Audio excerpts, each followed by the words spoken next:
Shalom, amigos, tudo bem? Quero conversar com vocês um pouquinho sobre o Evangelho segundo João. A Igreja Adventista, nesse último trimestre de 2024, estamos estudando o livro de João, o Evangelho segundo João, certo? Nesse último trimestre do ano. Então, só uma explicação rápida de como é esse processo. A lição da escola sabatina, como chamamos, né? Claro que ela foi inspirada na lição da escola dominical, certo? Mas nós estudamos, às vezes, um livro da Bíblia, não sei, Gênesis, Filemon, ou às vezes nós estudamos um tema específico, certo? Então, salvação, graça, ou nesse caso, como é do trimestre que estamos realizando, estamos estudando temas, só que dentro de um livro, dentro do Evangelho de João, certo? Então, não é um estudo textual, mas em outros momentos tem sim lições com abordagem mais textual, certo? Ou também um tema relacionado com missiologia, um tema prático, certo? Até porque a teologia ela é dividida em três áreas, independentemente de qualquer denominação e tal. Então, quando se fala em teologia, nós estamos falando de três áreas enormes, né? Três áreas que tem muita coisa, claro que vão se dividir também, mas as áreas principais são a área bíblica, isso vai incluir Antigo e Novo Testamento, claro, basicamente, a área prática, a área de missiologia e a área sistemática, que tem a ver com as doutrinas, que tem a ver com essa organização ou tentativa de organização do texto bíblico, das doutrinas, dos assuntos que o texto bíblico aborda.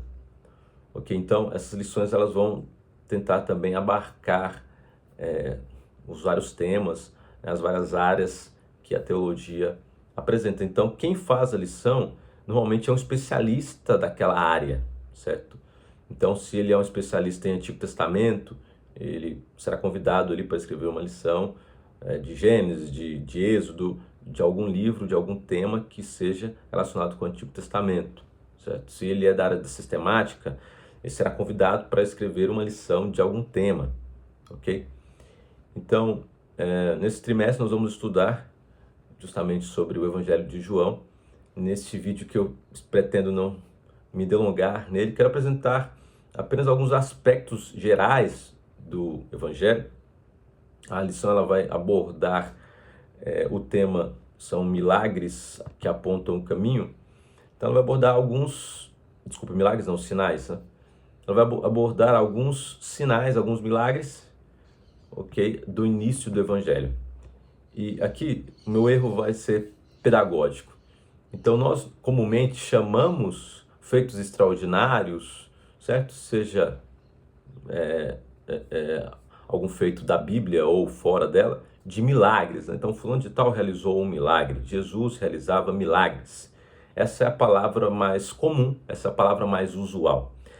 Porém, o que nos surpreende é que quando vamos para João, a palavra usada não vai ser milagre, certo? A palavra usada por João, de maneira com certeza intencional, será sinal, semeion em grego, algo que aponta para a realidade. Então muitos comentam que a questão aqui também ela é pedagógica.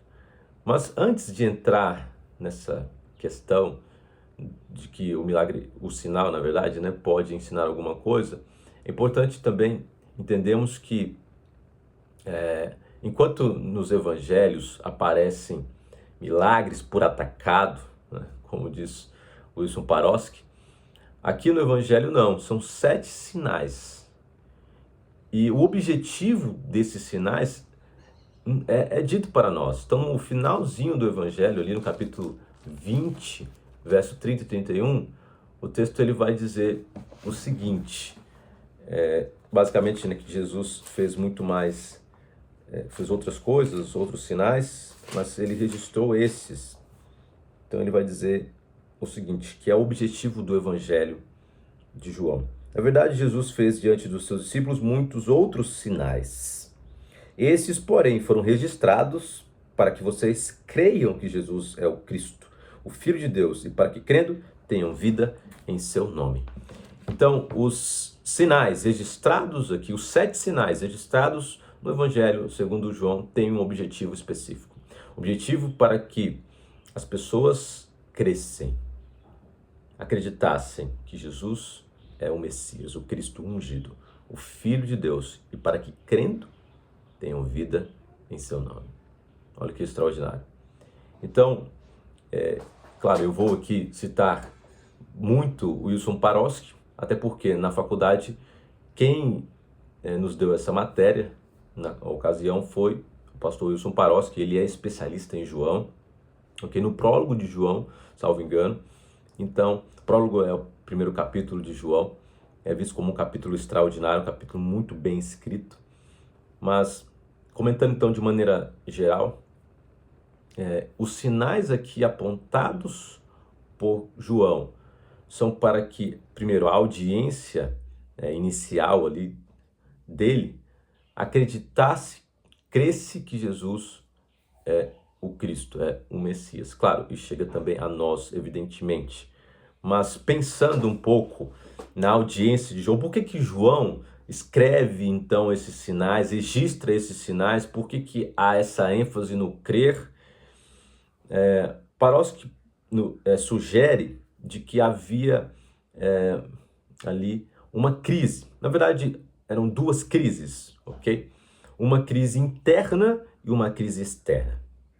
A crise externa era que nesse momento os cristãos começam a serem expulsos das sinagogas, ok? Então, até o momento, judeus e cristãos frequentam o mesmo espaço, vão às sinagogas, mas agora eles começam a ter uma oposição, os cristãos começam a ter uma oposição por parte dos judeus, a chamada Birkat HaMinim, ou uma bênção para os minins, para os hereges, para os notzim, para os cristãos, é feita ao final de cada cerimônia ali na sinagoga.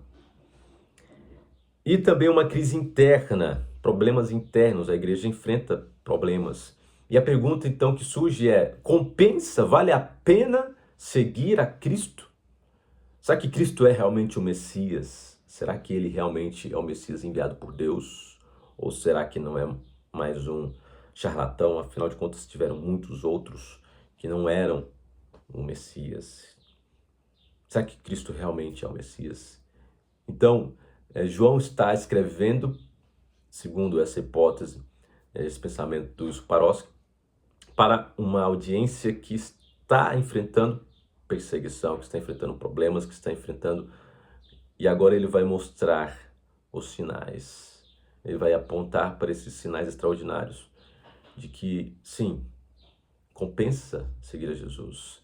E é claro, cada sinal, voltando àquele aspecto, ele terá uma lição. João vai explorar a lição, que aquele sinal, os sinais aqui, eles não são escritos apenas por atacado, digamos assim, né? Mas cada um deles tem um significado, tem um propósito, tem uma lição, tem uma teologia, como nós chamamos hoje em dia, né? Uma teologia por trás de cada sinal. Claro, a lição vai passar por alguns desses sinais. Os primeiros, o primeiro deles é ali no casamento em Caná da Galileia, Cristo transformando a água em suco de uva, né, em vinho. Então, se a gente lembrar, né, lá no Êxodo, há uma transformação também da água em sangue, certo? O outro sinal é justamente o do oficial, né, que pede para que o filho dele fosse curado, né? E o filho dele é curado. Cristo fala para ele ir em paz, né? Ir tranquilo, que o filho dele estaria bem, certo? Esse é o segundo sinal, né, que Jesus fez depois de ir para a Galileia. E Jesus então diz literalmente, né, que é usado um presente, a ideia do presente, né? Vá, seu filho vai viver, né, o texto no original aqui esse vai viver está no presente. Isso é interessante, né? A lição comenta que esse uso é chamado de presente futurista, em que um evento futuro é mencionado com tanta certeza como se já tivesse acontecendo.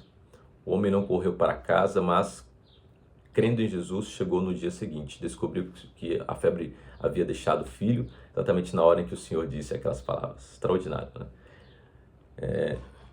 Podemos crer em Cristo. A audiência ali poderia crer em Jesus, mesmo sofrendo perseguições, sofrendo dificuldades. E o outro sinal aqui também é o milagre junto ao tanque de Betesda, né? A água ali, segundo a tradição, era agitada, tá? O homem não tinha ninguém para o colocar, mas Jesus fala para ele se levantar, tomar o leito dele e andar. Claro, Jesus foi perseguido também por causa disso. Isso é interessante dentro do contexto possível de que João escreve, então, esse livro. Então, ele dizer que, olha, Jesus foi perseguido por curar, né? Se Jesus foi perseguido, nós também vamos sofrer perseguições. E, é claro, o texto vai dizer de corações duros, pessoas que viam os sinais, que viam as maravilhas, mas não acreditavam, mas não abriam o coração para o Evangelho, para entender que Jesus era e é o Messias prometido de Deus. Então, basicamente, de maneira geral, o Evangelho de João tem esse objetivo. Claro, no comentário final, o Evangelho de João ele é diferente dos demais. Nós vamos ver isso no próximo tema, inclusive. É um Evangelho que tem o objetivo de mostrar Cristo como o Filho de Deus, como o enviado de Deus, como sendo o próprio Deus, ok? Então, os outros evangelhos, claro, nós percebemos sim a divindade de Cristo, mas o Evangelho de João, ele já inicia de uma maneira diferente, ele não fala do nascimento de Jesus. Enfim, tem muitas histórias que não aparecem, que aparecem nos outros evangelhos, que não aparecem aqui. Tem histórias que só aparecem em João também, certo? Então, é interessante percebermos essas diferenças. Os outros evangelhos, Mateus, Marcos e Lucas, são chamados de sinóticos. Eles têm a mesma perspectiva, a mesma ótica. O de João, ele é um evangelho diferente. Em outro momento a gente pode falar um pouco da questão da discussão da escrita tardia desse evangelho. Hoje se entende que não é bem assim, por achados arqueológicos, inclusive, manuscritos antigos, nesse evangelho, mas em algum momento os críticos, ou aqueles que olhavam para esse evangelho e pensavam, nossa, esse evangelho é muito diferente, eles entenderam então que esse evangelho tinha sido escrito bem tardio, a tradição tinha criado esse Jesus, né? E temos que separar, né, o Jesus histórico, o Cristo da fé, e o Evangelho de João vai retratar esse Cristo da fé, esse Cristo que é apenas uma criação da igreja, certo? Então, houve esse pensamento e a ideia de colocar o Evangelho de João uma escrita tardia, né? A tradição foi criando essas histórias e tardiamente esse evangelho foi escrito, mas hoje se entende que não, né? Arqueologicamente, esse evangelho ele foi escrito sim, no contexto ali próximo quando Jesus foi ao céu e tal, por volta ali do ano 90, 100, então, depois de Cristo, né? Então, é um evangelho que é muito interessante, que vale a pena ler. Meu convite para você, ao longo desse trimestre, ao longo desses 3 meses, estudar, ler o Evangelho de João, tendo a lição, acompanhando a lição, sendo adventista ou não, vamos juntos estudar este Evangelho, este livro, que é tão interessante, que apresenta Jesus de uma maneira fantástica, de uma perspectiva diferente dos outros evangelhos. Acompanhe os vídeos que irei apresentar aqui, tentando resumir, tentando pegar alguns pontos apenas para não ficar também um vídeo muito longo. Abraço a todos, que Deus nos abençoe ao estudarmos esse evangelho.